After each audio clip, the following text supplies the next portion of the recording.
ਵਾਹਿਗੁਰੂ ਜੀ ਕਾ ਖਾਲਸਾ ਵਾਹਿਗੁਰੂ ਜੀ ਕੀ ਫਤਿਹ। ਤ੍ਰਿੰਜਣ ਸ਼ੋ ਦੇ ਉੱਤੇ ਇੱਕ ਵਾਰੀ ਫੇਰ ਤੁਹਾਡਾ ਬਹੁਤ ਨਿੱਘਾ ਸਵਾਗਤ। ਜਿਵੇਂ ਕਿ ਤੁਹਾਨੂੰ ਪਤਾ ਹੈ ਕਿ ਇਹ ਸਾਰਾ ਸੀਜ਼ਨ ਆਪਾਂ ਐਲਰਜੀਜ਼ ਬਾਰੇ ਗੱਲ ਕਰ ਰਹੇ ਹਾਂ ਜਤਿੰਦਰ ਭੈਣ ਜੀ ਦੇ ਨਾਲ, ਜੋ ਲਾਸਟ ਵੀਕ ਵੀ ਸਾਡੇ ਕੋਲੇ ਆਏ ਸੀ। ਥੋੜਾ ਜਿਹਾ ਤੁਸੀਂ ਸਾਨੂੰ ਭੈਣ ਜੀ ਦੱਸਿਆ ਸੀਗਾ ਐਲਰਜੀਜ਼ ਕੀ ਹੁੰਦੀਆਂ ਨੇ, ਥੋੜਾ ਜਿਹਾ ਤੁਸੀਂ ਆਪਣੇ ਬਾਰੇ ਵੀ ਦੱਸਿਆ ਸੀਗਾ ਯੋਜੈਨੀ। ਥੋੜਾ ਜਿਹਾ ਭੈਣ ਜੀ ਉਹਦੇ ਬਾਰੇ ਹੋਰ ਸਾਨੂੰ ਦੱਸੋ ਕਿ ਬਿਕਾਜ਼ ਇੱਕ ਨਵੀਂ ਮਾਂ ਕੁਛ ਵੀ ਨਹੀਂ ਪਤਾ ਐਲਰਜੀਜ਼ ਬਾਰੇ, ਤੇ ਅੱਜ ਤੁਸੀਂ ਇੱਥੇ ਸਿੱਖ ਚੈਨਲ ਦੇ ਉੱਤੇ ਟੀਵੀ ਸ਼ੋਅ ਦੇ ਉੱਤੇ ਇਹਦੇ ਬਾਰੇ ਗੱਲਬਾਤ ਕਰ ਰਹੇ ਹੋ।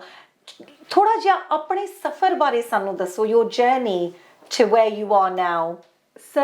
ਸਫ਼ਰ ਕਾਫੀ ਚੈਲੰਜਿੰਗ ਰਿਹਾ ਆ, ਮੁਸ਼ਕਿਲਾਂ ਦਾ ਸਾਹਮਣਾ ਕਰਨਾ। ਜਿੱਦਾਂ ਕਿ ਹੁਣ ਜਦੋਂ ਐਸ਼ ਨੂੰ ਡਾਇਗਨੋਸਿਸ ਹੋ ਗਿਆ ਸੀਗਾ, ਸਾਨੂੰ ਆਪ ਨੂੰ ਸਮਝਣਾ ਕਿ ਐਲਰਜੀਜ਼ ਕੀ ਹੁੰਦੀਆਂ ਆ।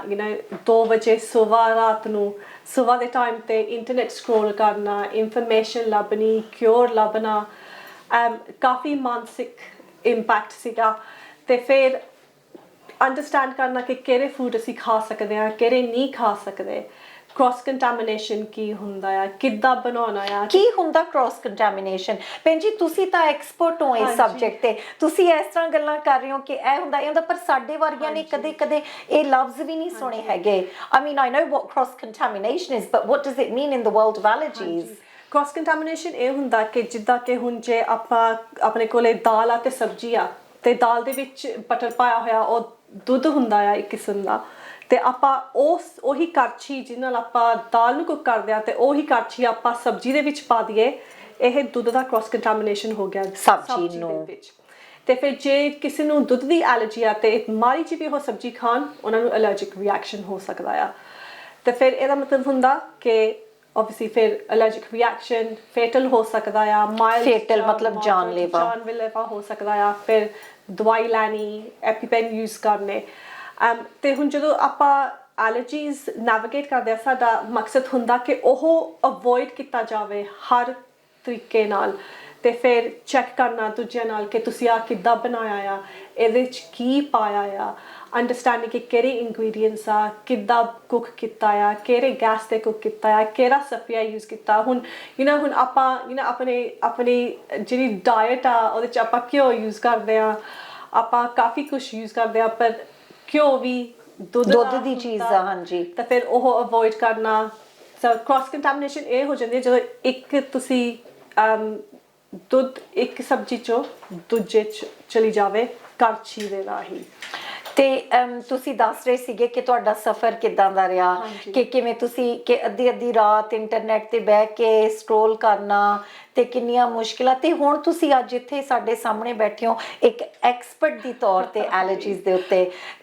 Tell us about that, ਭੈਣ ਜੀ।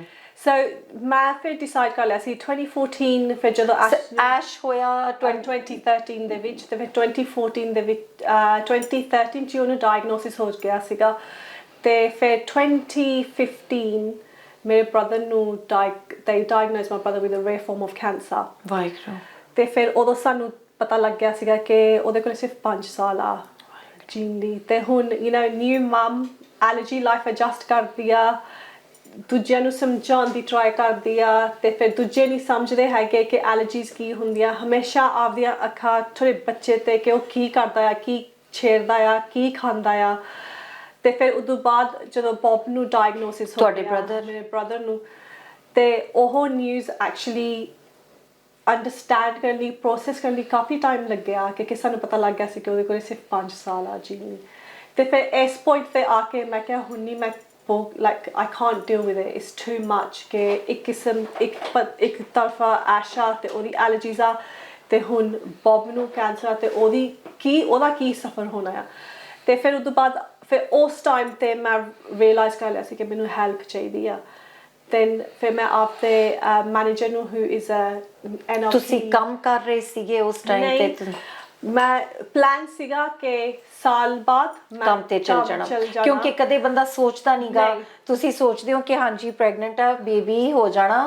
ਤਾਂ ਅਸੀਂ ਕਿੰਨੇ ਪਲਾਨ ਬਣਾਉਂਦੇ ਆ ਜ਼ਿੰਦਗੀ ਵਿੱਚ। ਪਲਾਨ ਸੀਗੇ ਕਿ ਐਸ਼ ਹੋਊਗਾ, ਸਾਲ ਮੈਂ ਉਹਦੇ ਨਾਲ ਘਰ ਰਹੂੰਗੀ, ਫਿਰ ਮੈਂ ਕੰਮ ਤੇ ਜਾਊਂਗੀ, ਅਸੀਂ ਹੌਲੀਡੇਜ਼ ਜਾਵਾਂਗੇ ਇਕੱਠੇ ਫੈਮਿਲੀ ਨਾਲ, ਸਾਰੀ ਦੁਨੀਆ ਦੇਖਾਂਗੇ। ਪਰ ਉਹਦੇ ਇੱਕ ਡਾਇਗਨੋਸਿਸ ਨੇ ਸਾਰਾ ਕੁਝ ਚੇਂਜ ਕਰਤਾ। ਤੇ ਫਿਰ ਜਦੋਂ ਬੌਬ ਨੂੰ ਕੈਂਸਰ ਹੋ ਗਿਆ ਸੀਗਾ ਤੇ ਫਿਰ ਉਦੋਂ ਬਾਅਦ ਆਈ ਰਿਅਲਾਈਜ਼ ਕਿ ਮੈਨੂੰ ਹੈਲਪ ਚਾਹੀਦੀ ਆ। ਤੇ ਫਿਰ I reached out to a friend who was an NLP trainer। NLP ਦਾ ਮਤਲਬ ਹੁੰਦਾ ਨਿਊਰੋ ਲਿੰਗੁਇਸਟਿਕ ਪ੍ਰੋਗਰਾਮਿੰਗ, ਜਦੋਂ ਆਪਾਂ ਫੋਕਸ ਕਰਦੇ ਆ ਨਿਊਰੋ ਲਿੰਗੁਇਸਟਿਕ ਪ੍ਰੋਗਰਾਮਿੰਗ। ਥੋੜਾ ਜਿਹਾ ਇਹਦੇ ਬਾਰੇ ਅਸੀਂ ਆਪਣੇ ਦੇਖਣ ਵਾਲਿਆਂ ਨੂੰ ਦੱਸੀਏ ਕਿ ਜਦੋਂ ਜੋ ਸਾਡੀ ਸੋਚ ਹੈ ਸਾਡੇ ਦਿਮਾਗ ਦੇ ਵਿੱਚ, ਉਹਨੂੰ ਅਸੀਂ ਕਿਵੇਂ ਇੰਟਰਪਟ ਕਰਕੇ ਤੇ ਉਹਨੂੰ ਬਦਲਣਾ ਹੈ। ਹਾਂਜੀ ਤੇ ਆਪਾਂ ਕੀ ਮੀਨਿੰਗ ਪਾਉਂਦੇ ਆ ਔਨ ਅ ਸਬਜੈਕਟਿਵ ਐਕਸਪੀਰੀਅੰਸ, ਕਿ ਆਪਾਂ ਉਸ ਐਕਸਪੀਰੀਅੰਸ ਨੂੰ ਕਿੱਦਾਂ ਦੇਖਦੇ ਆ। ਤੇ ਫਿਰ ਜਦੋਂ ਮੈਂ ਉਸ ਕੋਰਸ ਤੇ ਗਈ ਵੀਕਐਂਡ ਤੇ, ਓਵਰ 1 ਵੀਕਐਂਡ ਮੇਰਾ ਸਾਰਾ ਮਾਈਂਡਸੈਟ ਚੇਂਜ ਹੋ ਗਿਆ।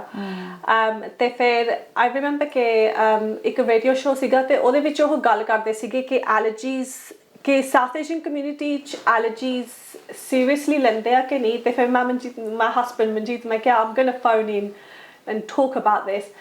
ਤੇ ਫਿਰ ਜਦੋਂ ਮੈਂ ਉਹ ਕਨਵਰਸੇਸ਼ਨ ਕੀਤੀ ਸੀਗੀ, ਆਈ ਸੈਡ ਸਟਾਪ ਲਾਈਕ, ਕਿ ਮੈਂ ਆਪਣੇ ਬੱਚੇ ਨੂੰ ਗੁਰਦੁਆਰੇ ਨਹੀਂ ਲੈ ਕੇ ਜਾ ਸਕਦੀ ਹੈਗੀ, ਲੰਗਰ ਹਾਲ ਦੇ ਵਿੱਚ ਨਹੀਂ ਲੈ ਕੇ ਜਾ ਸਕਦੀ, ਕਿਉਂਕਿ ਉਹਦੇ ਐਲਰਜੈਂਸ ਸਾਰੇ ਪਾਸੇ ਆ। ਤੇ ਫਿਰ ਜਦੋਂ ਕਮੈਂਟਸ ਆਉਣ ਲੱਗੀਆਂ, ਸਮ ਵਰ ਪੋਜ਼ਿਟਿਵ, ਸਮ ਵਰ negative, and I think from this moment onwards ਫਿਰ ਮੈਂ ਆਪਦਾ ਮਿਸ਼ਨ ਬਣਾ ਲਿਆ ਸੀਗਾ ਕਿ ਜੇ ਮੈਂ ਐਸ਼ ਨੂੰ ਸੇਫ ਰੱਖਣਾ ਆ, ਜੇ ਮੈਂ ਉਹਨੂੰ ਇੱਕ ਇਨਸਾਨ ਬਣਾਉਣਾ ਜਿਹੜਾ ਕੌਨਫੀਡੈਂਟ ਆ, ਬੋਲ ਸਕੇ ਕਿ ਉਹਦੀ ਐਲਰਜੀਜ਼ ਕੀ ਆ, then I have to do this work. I have to go into the community, raise allergy awareness, talk about allergies and work with families. And I changed what was ਕਿ ਜੋ ਮੇਰੀ struggle ਸੀਗੀ, I changed it into my purpose, my mission. ਅਕਸਰ ਇਸ show ਦੇ ਉੱਤੇ guests ਆਉਂਦੇ ਨੇ ਤੇ ਕਹਿੰਦੇ ਨੇ ਕਿ ਜਿਹੜੀ ਚੀਜ਼ ਮੇਰੇ ਲਈ ਜ਼ਿੰਦਗੀ ਦੇ ਵਿੱਚ ਰੁਕਾਵਟ ਸੀ, ਉਹੀ ਚੀਜ਼ ਮੇਰੇ ਵਾਸਤੇ ਇੱਕ ਮੇਰਾ ਮਿਸ਼ਨ ਬਣ ਗਿਆ, ਕਿ ਉਹੀ ਸਾਡੀ ਹਿੰਮਤ ਬਣ ਜਾਂਦੀ ਹੈ। ਤੁਸੀਂ ਕਿਹਾ ਕਿ ਜਿਹੜਾ ਤੁਸੀਂ NLP ਕੋਰਸ ਕਰਨ ਗਏ ਸੀ, ਅਗੇਨ ਇੱਕ ਵਾਰੀ ਫਿਰ NLP ਇਜ਼ ਸਾਡੇ ਦਿਮਾਗ ਦੇ ਵਿੱਚ ਜੋ ਸਾਡੇ ਸੋਚਣ ਦਾ ਤਰੀਕਾ ਹੈ, ਉਹਨੂੰ ਅਸੀਂ ਕਿਵੇਂ ਇੰਟਰਪਟ ਕਰਕੇ ਬਦਲਣਾ ਹੈਗਾ। ਜੋ ਸਾਡੇ ਖਿਆਲ ਆਉਂਦੇ ਨੇ, ਸਾਡੇ ਅੰਦਰ ਸੋਚ ਆਉਂਦੀ ਹੈ। ਤੇ ਤੁਸੀਂ ਕਹਿ ਰਹੇ ਹੋ ਕਿ ਮੇਰੀ ਇੱਕ ਵੀਕਐਂਡ ਦੇ ਵਿੱਚ ਮੇਰੀ ਜ਼ਿੰਦਗੀ ਬਦਲ ਗਈ ਸੀਗੀ। ਫਰੋਮ ਕਿੱਥੋਂ ਤੋਂ ਕਿੱਥੇ ਤੱਕ ਬਦਲ ਗਈ ਸੀ, ਕਿ ਪਹਿਲਾਂ ਕੀ ਸੀ ਤੇ ਕੀ ਬਣ ਗਈ ਸੀ? ਪਹਿਲਾਂ ਸੀਗੀ ਕਿ I was a stressed mum, anxious, ਹਮੇਸ਼ਾ ਡਰ ਦੇ ਵਿੱਚ ਰਹਿਣਾ, ਘਬਰਾਹਟ ਦੇ ਵਿੱਚ ਰਹਿਣਾ, ਡਰ ਚ ਰਹਿਣਾ, anxiety ਦੇ ਨਾਲ dealing with anxiety, but also ਕਿ ਕਿੱਦਾਂ society ਵੀ perceive ਕਰਦੀ ਆ allergies, ਦੁਨੀਆ ਦੂਜਿਆਂ ਦੇ comments ਲੈਣਾ ਤੇ ਉਹਨਾਂ ਨੂੰ like ਮੇਰੇ ਤੇ ਕਿੰਨਾ ਅਸਰ ਪੈਂਦਾ ਸੀਗਾ, ਕਿ ਜੋ ਮੇਰੇ ਨਾਲ ਆ ਉਹ ਮੇਰੇ ਸਪੋਰਟ ਕਰਦੇ ਆ ਜਾਂ ਉਹ ਜੱਜ ਕਰਦੇ ਆ। ਤੇ ਫਿਰ ਜਿਹੜੇ ਵੀ ਜੱਜ ਕਰਦੇ ਸੀ, I had to say goodbye, ਕਿਉਂਕਿ ਹੁਣ ਜੇ ਮੈਂ if I wanted to bring a child up who is confident, I had to see ਕਿ ਉਹਦੇ ਤੇ ਕੀ impact ਹੋਊਗਾ in the future if I have people like that in my life. So I started with my environment and I had to say goodbye to some people, but because I had to work on myself and my ash. Waheguru, that's so beautiful. So ਤੁਸੀਂ NLP course ਕੀਤਾ 2 ਹਫ਼ਤੇ ਵਾਸਤੇ, ਫਿਰ ਤੁਸੀਂ ਫੈਸਲੇ ਕੀਤੇ ਕਿ ਹੁਣ ਮੈਂ ਕਿਸ ਤਰ੍ਹਾਂ ਦੀ ਆਪਣੀ ਆਸ-ਪਾਸ ਮੇਰੇ ਕਿਸ ਤਰ੍ਹਾਂ ਦੇ ਲੋਕ ਮੈਨੂੰ ਚਾਹੀਦੇ। ਤੁਸੀਂ ਕਿਹਾ 2 ਤਰ੍ਹਾਂ ਦੇ ਲੋਕ ਸੀ, ਇੱਕ ਤਾਂ ਮੈਨੂੰ ਸਪੋਰਟ ਕਰਦੇ ਸੀਗੇ, ਦੂਸਰੇ ਜੱਜ ਕਰਦੇ ਸੀ। 2 ਗੱਲਾਂ ਕਹੀਆਂ ਤੁਸੀਂ ਐਕਚੁਅਲੀ ਭੈਣ ਜੀ। ਦੂਸਰੀ ਗੱਲ ਤੁਸੀਂ ਇਹ ਵੀ ਕਹੀ ਹੈ ਕਿ ਜੋ ਮੇਰੀ ਸਟਰਗਲ ਸੀ, ਉਹ ਸਟਰਗਲ ਹੀ ਮੇਰੀ ਹਿੰਮਤ ਬਣ ਗਈ ਸੀਗੀ। And I think that's so beautiful, ਕਿਉਂਕਿ ਮੈਨੂੰ ਲੱਗਦਾ ਜੋ ਸਾਡੇ ਜ਼ਿੰਦਗੀ ਦੇ ਵਿੱਚ ਜਿਸ ਚੀਜ਼ ਨੂੰ ਅਸੀਂ ਢੱਕ ਕੇ ਰੱਖਦੇ ਆ ਨਾ, ਕਿ ਕਿਸੇ ਨੂੰ ਪਤਾ ਨਾ ਲੱਗੇ, ਕਿ ਅਸੀਂ ਸ਼ਰਮ ਮਹਿਸੂਸ ਕਰਦੇ ਹਾਂ, ਉਹਦਾ ਸਾਡੇ ਉੱਤੇ ਜ਼ੋਰ ਚੱਲਦਾ ਹੈ। ਜਦੋਂ ਅਸੀਂ ਕਹਿ ਦਿੰਦੇ ਹਾਂ ਕਿ ਹਾਂਜੀ ਇਹ ਹੈ, ਮੇਰੇ ਬੇਟੇ ਨੂੰ ਐਲਰਜੀਜ਼ ਹੈ, ਜੋ ਵੀ ਹੈ, ਐਲਰਜੀ ਦੀ ਐਗਜ਼ਾਮਪਲ ਲੈ ਲਓ, ਫਿਰ ਉਸ ਚੀਜ਼ ਦਾ ਸਾਡੇ ਉੱਤੇ ਅਸਰ ਘੱਟ ਜਾਂਦਾ, ਫਿਰ ਸਾਡੇ ਅੰਦਰ ਉੱਥੋਂ ਹਿੰਮਤ ਪੈਦਾ ਹੁੰਦੀ ਹੈ। ਫਿਰ ਉਹ ਤਾਂ ਹੁੰਦੀ ਆ ਬਿਕਾਜ਼ ਜਿਹੜੀ ਚੀਜ਼ ਨਾਲ ਮੈਂ ਲੜਦੀ ਹਾਂ ਉਹੀ ਮੈਂ ਐਕਸੈਪਟ ਕਰ ਲਿਆ। ਐਕਸੈਪਟੈਂਸ ਕਿ ਓਕੇ ਹੈਗੀਆਂ ਆ, ਸੋ ਉਸ ਚੀਜ਼ ਨੂੰ ਮੰਨ ਲੈਣਾ ਕਿ ਹਾਂ ਇਹ ਹੈ ਤੇ ਇਟਸ ਫਾਈਨ। ਤੇ ਹੁਣ ਅਸੀਂ ਇਹਦੇ ਨਾਲ ਹੁਣ ਅੱਗੇ ਕੀ ਕਰੀਏ, ਕੀ ਕਰਨਾ, ਕਿੱਦਾਂ ਮੈਨੇਜ ਕਰਨਾ ਆ, ਕਿੱਦਾਂ ਸਿਖਾਉਣਾ ਆ, ਕਿਹੜੇ ਟਾਈਮ ਤੇ ਸਿਖਾਉਣਾ ਆ। ਤੇ ਹੁਣ ਉਹ 10 ਸਾਲਾਂ ਦਾ ਆ, ਹੁਣ ਉਹਨੂੰ ਆਪ ਹੀ ਪਤਾ ਆ ਕਿ ਜਦੋਂ ਉਹਨੂੰ ਅਲਰਜਿਕ ਰਿਐਕਸ਼ਨ ਹੁੰਦਾ, ਕਹਿ ਦਿੰਦਾ ਮੇਰੇ ਇੱਥੇ ਖਾਜ ਹੁੰਦੀ ਆ, ਉਹ ਆਪ ਹੀ ਮੋਨੀਟਰ ਕਰ ਲੈਂਦਾ, ਉਹ ਆਪ ਹੀ ਸਕੂਲਾਂ ਦੇ ਵਿੱਚ ਐਜੂਕੇਟ ਕਰਦਾ ਆ ਬੱਚਿਆਂ ਨੂੰ। ਹੁਣ ਉਹਦੀ ਕਲਾਸ ਦੇ ਵਿੱਚ ਸਾਰੇ ਬੱਚਿਆਂ ਨੂੰ ਪਤਾ ਉਹਦੀਆਂ ਐਲਰਜੀਜ਼ ਕੀ ਆ, ਐਂਡ ਐਲਰਜੀ UK ਨਾਲ ਉਹਨੇ ਕੰਮ ਕੀਤਾ ਆ as well। ਤੇ already ਉਹ he's becoming an advocate of his own allergies, ਕਿਉਂਕਿ ਮੈਂ ਨਹੀਂ ਚਾਹੁੰਦੀ ਕਿ ਕੱਲ੍ਹ ਨੂੰ ਉਹ embarrass feel ਕਰੇ ਕਿ ਮੇਰੇ ਕੋਲ ਐਲਰਜੀਜ਼ ਆ ਤਾਂ ਮੈਂ ਆਪਦੀ ਲਾਈਫ ਨਹੀਂ ਜੀ ਸਕਦਾ। ਪਰ ਹੁਣ ਉਹਦੀ ਐਲਰਜੀਜ਼ ਤਾਂ ਉਹਨੂੰ ਡਿਫਾਈਨ ਨਹੀਂ ਕਰਦੀ ਹੈਗੀ। It's part of him, ਹਾਂਜੀ, but it doesn't define him। And to see ਕਿ ਉਹ ਹੁਣ ਕਿੱਦਾਂ confident ਆ, and to see ਕਿ ਉਹ ਸਕੂਲ ਦੇ ਵਿੱਚ ਵੀ advocate ਕਰਦਾ, I think ਮੇਰਾ ਮਨ ਬਹੁਤ ਖੁਸ਼ ਹੁੰਦਾ ਆ। ਹਾਂਜੀ। ਤੁਸੀਂ ਗੱਲ ਕੀਤੀ ਸੀਗੀ ਕਿ ਤੁਸੀਂ ਇੱਕ ਰੇਡੀਓ ਸ਼ੋਅ ਦੇਖ ਰਹੇ ਸੀਗੇ ਤੇ ਤੁਸੀਂ ਉੱਥੇ ਵੀ ਫੋਨ ਕੀਤਾ ਤੇ ਉੱਥੋਂ ਵੀ ਤੁਹਾਨੂੰ ਇੱਕ ਮਿਕਸਡ ਰਿਸਪੌਂਸ ਆਇਆ ਸੀਗਾ। ਹਾਂਜੀ।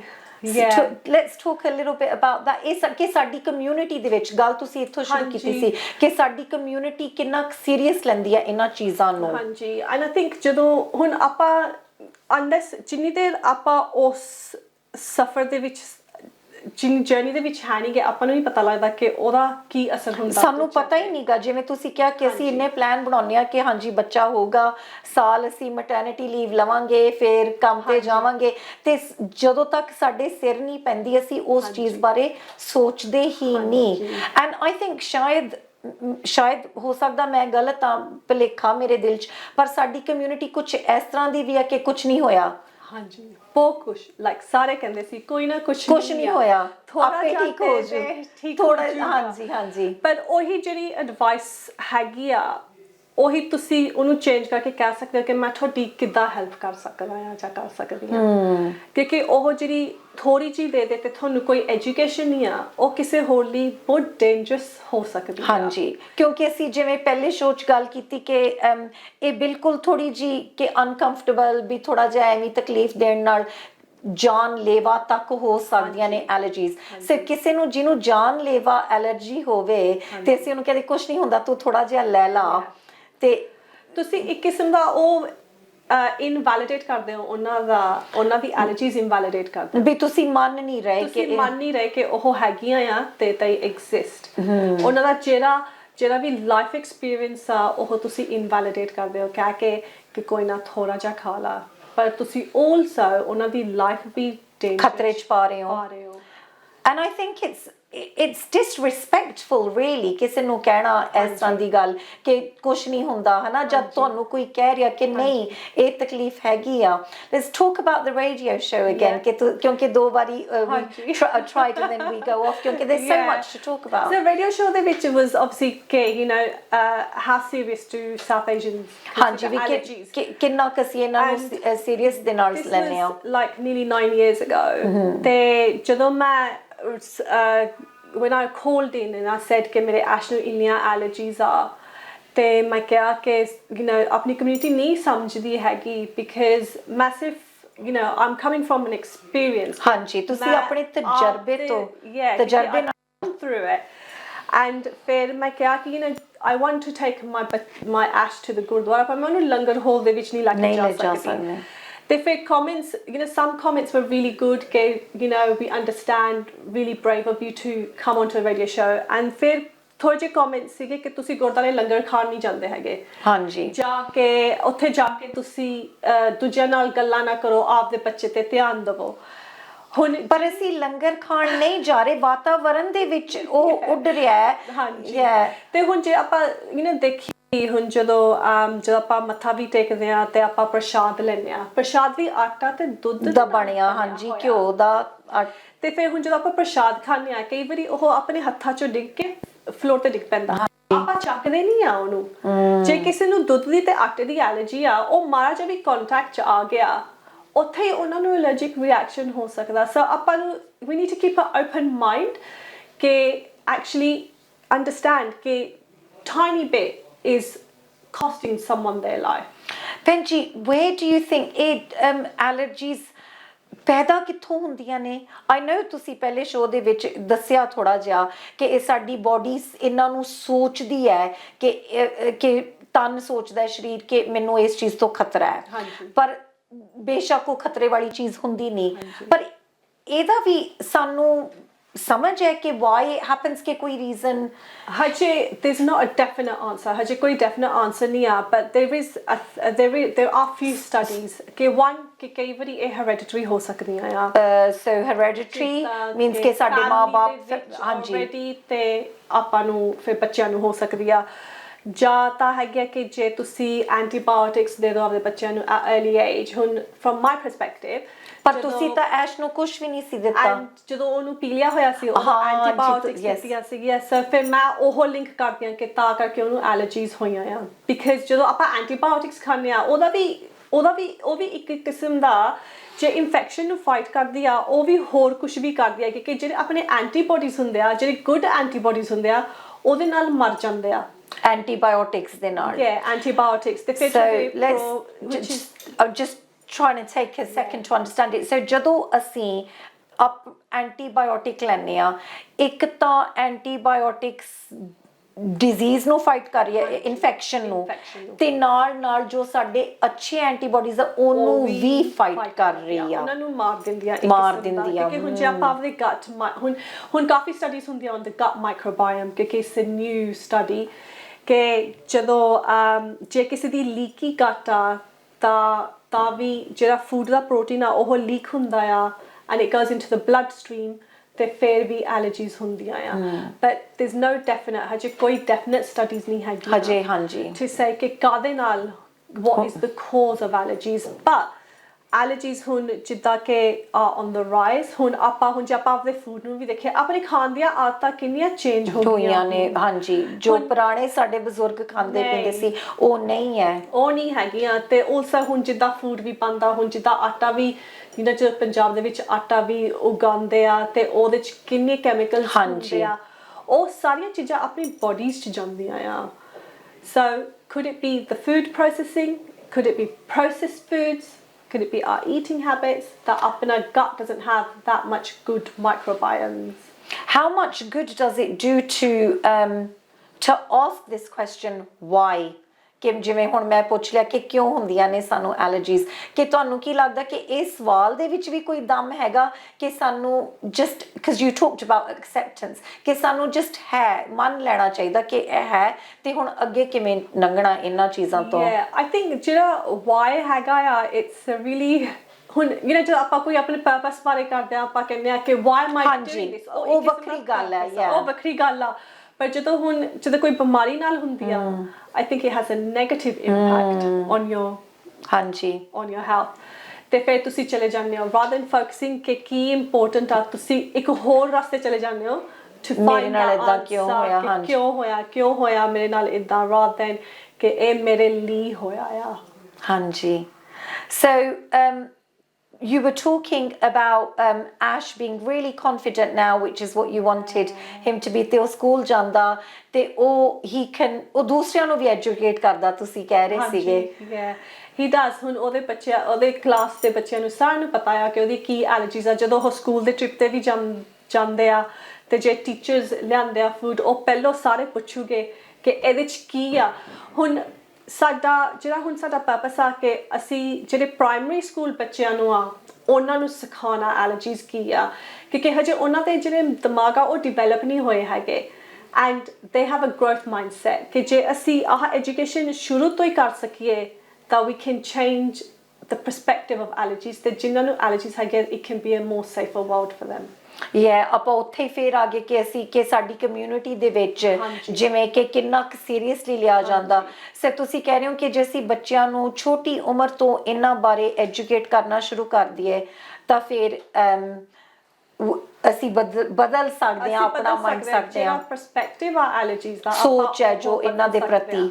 ਹਾਂਜੀ ਕਿਉਂਕਿ ਹੁਣ ਜੇ ਆਪਾਂ ਆਪਣੀ 올ਡਰ ਜਨਰੇਸ਼ਨ ਨੂੰ ਦੇਖੀਏ ਉਹਨਾਂ ਦੇ ਦਿਮਾਗ ਤਾਂ ਫੁੱਲੀ ਡਿਵੈਲਪਡ ਆ ਉਹਨਾਂ ਦਾ ਮਾਈਂਡਸੈਟ ਇੱਕ ਕਿਸਮ ਦਾ ਆ ਹੁਣ ਕਈ ਲੋਕੀ ਕਹਿੰਦੇ ਆ ਕਿ ਨਹੀਂ ਇਹ ਨਹੀਂ ਐਗਜ਼ਿਸਟ ਕਰਦੇ ਕਿਉਂਕਿ ਜਿਹੜੀ ਕੁਛ ਨਹੀਂ ਹੁੰਦਾ ਕਿਉਂਕਿ ਐਲਰਜੀਜ਼ ਇਨਵਿਜ਼ੀਬਲ ਆ ਹੁਣ ਜਦੋਂ ਕੋਈ ਚੀਜ਼ ਆਪਾਂ ਨੂੰ ਦਿਸਦੀ ਨਹੀਂ ਤਾਂ ਆਪਾਂ ਬਿਲੀਵ ਨਹੀਂ ਕਰਦੇ ਕਿ ਹੈਗੀ ਆ ਕਿਉਂਕਿ ਤੁਹਾਨੂੰ ਉਦੋਂ ਹੀ ਪਤਾ ਲੱਗੂ ਕਿ ਕਿਸੇ ਨੂੰ ਐਲਰਜੀ ਆ ਜੇ ਉਹਨਾਂ ਨੇ ਦੱਸਿਆ ਤੁਹਾਨੂੰ ਜਾਂ ਤੁਸੀਂ ਦੇਖਿਆ ਕਿ ਉਹਨਾਂ ਨੂੰ ਐਲਰਜਿਕ ਰਿਐਕਸ਼ਨ ਹੁੰਦਾ ਕਿਉਂਕਿ ਤੁਸੀਂ ਜੇ ਐਸ਼ ਨੂੰ ਦੇਖੋ ਉਹਦੀ ਸਕਿਨ ਬਿਲਕੁਲ ਠੀਕ ਆ ਕੋਈ ਐਕਸਮਾ ਨਹੀਂ ਆ ਨਥਿੰਗ ਤੇ ਫਿਰ people say to me ਕਿ you can't tell कि allergies हैगियां uh, and that's like क्योंकि काफ़ी hard काम किया है to get to this stage, and to make sure that he's comfortable. And talk about that hard work, Benji, as well, because we keep trying to get there and then we start talking, because there's so much to talk about as well. Hard work in the sense ਤੁਸੀਂ NLP ਤੋਂ ਸ਼ੁਰੂ ਕੀਤਾ,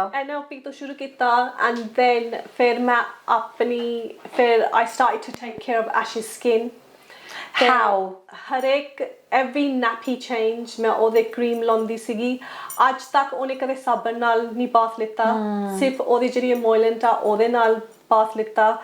every night ਉਹ ਆਪਦਾ brown inhaler ਲੈਂਦਾ ਆ ਕਿ it prevents a wheeze attack, ਤੇ ਜੇ ਉਹਨੂੰ ਸਾਹ ਵੀ ਹੋਵੇ ਉਹਨੂੰ ਪਤਾ ਆ ਕਿ actually ਮੈਨੂੰ ਹੁਣ ਮੇਰਾ ventolin ਚਾਹੀਦਾ ਆ ਕਿ ਨੀਲੇ ਰੰਗ ਵਾਲਾ ਹੁੰਦਾ ਆ। ਉਹਨੂੰ ਸਿਖਾਣਾ ਕਿ ਤੂੰ ਕੀ ਖਾ ਸਕਦਾ ਕੀ ਨਹੀਂ ਖਾ ਸਕਦਾ, ਕਿੱਦਾਂ ਫੂਡ, ਤੇ ਜਦੋਂ ਆਪਾਂ ਸ਼ਾਪਿੰਗ ਜਾਂਦੇ ਆ ਕਿਹੜੀਆਂ ਚੀਜ਼ਾਂ ਤੋਂ ਦੇਖਣਾ ਕਿ ਉਹਦੇ 'ਚ ਕੀ ਆ, ਕਿੱਦਾਂ ਲੇਬਲਸ ਪੜ੍ਹਨੇ ਆ, ਕਿਹੜੇ ਐਲਰਜਨ ਲੇਬਲ ਪੜ੍ਹਨੇ ਆ। So that's a lot of hard work for 10 years to teach. And ਤੁਸੀਂ ਹੁਣ ਛੋਟੇ ਬੱਚਿਆਂ ਨੂੰ the age of 1 or 2 up to 1 ਠੀਕ ਆ, ਤੁਸੀਂ ਕੰਟਰੋਲ ਕਰ ਸਕਦੇ ਹੋ ਤੁਹਾਡੇ ਹੱਥ 'ਚ, but after that ਉਹਦਾ ਉਹਨਾਂ ਨੇ ਚੀਜ਼ਾਂ ਨੂੰ ਹੱਥ ਲਾਉਣਾ, ਉਹਨਾਂ ਨੇ ਚੀਜ਼ਾਂ ਚੱਕਣੀਆਂ ਫਲੋਰ ਤੋਂ, and to stop them from doing that it's a lot of hard work. ਤੇ ਤੁਸੀਂ ਇਹ ਕਿਵੇਂ ਅਸੀਂ ਆਪਣੇ ਬੱਚੇ ਨੂੰ ਜਵਾਬ ਦਿੰਨੇ ਆ ਫਿਰ ਜਦੋਂ ਅਗਰ ਕਿ ਕੋਈ ਜਾਣਨ ਵਾਲਾ ਹੈਗਾ ਜਿਹੜੇ ਬੱਚੇ ਨੂੰ ਐਲਰਜੀ ਆ, ਕਿਵੇਂ ਅਸੀਂ ਬੱਚੇ ਨੂੰ ਕਹਿੰਦੇ ਆ ਕਿ ਨਹੀਂ ਤੂੰ ਇਹ ਨਹੀਂ ਖਾ ਸਕਦਾ, ਬਾਕੀ ਸਾਰੇ ਬੱਚੇ ਖਾ ਰਹੇ ਨੇ, ਨਹੀਂ ਤੂੰ ਇਸ ਚੀਜ਼ ਨੂੰ ਹੱਥ ਨਹੀਂ ਲਾ ਸਕਦਾ ਪਰ ਬਾਕੀ ਸਾਰੇ ਬੱਚੇ ਹੱਥ ਲਾ ਰਹੇ ਆ, ਇਹ ਕਿਵੇਂ ਤੁਸੀਂ ਇੱਕ ਬੱਚੇ ਨੂੰ ਸਮਝਾਉਂਦੇ ਹੋ?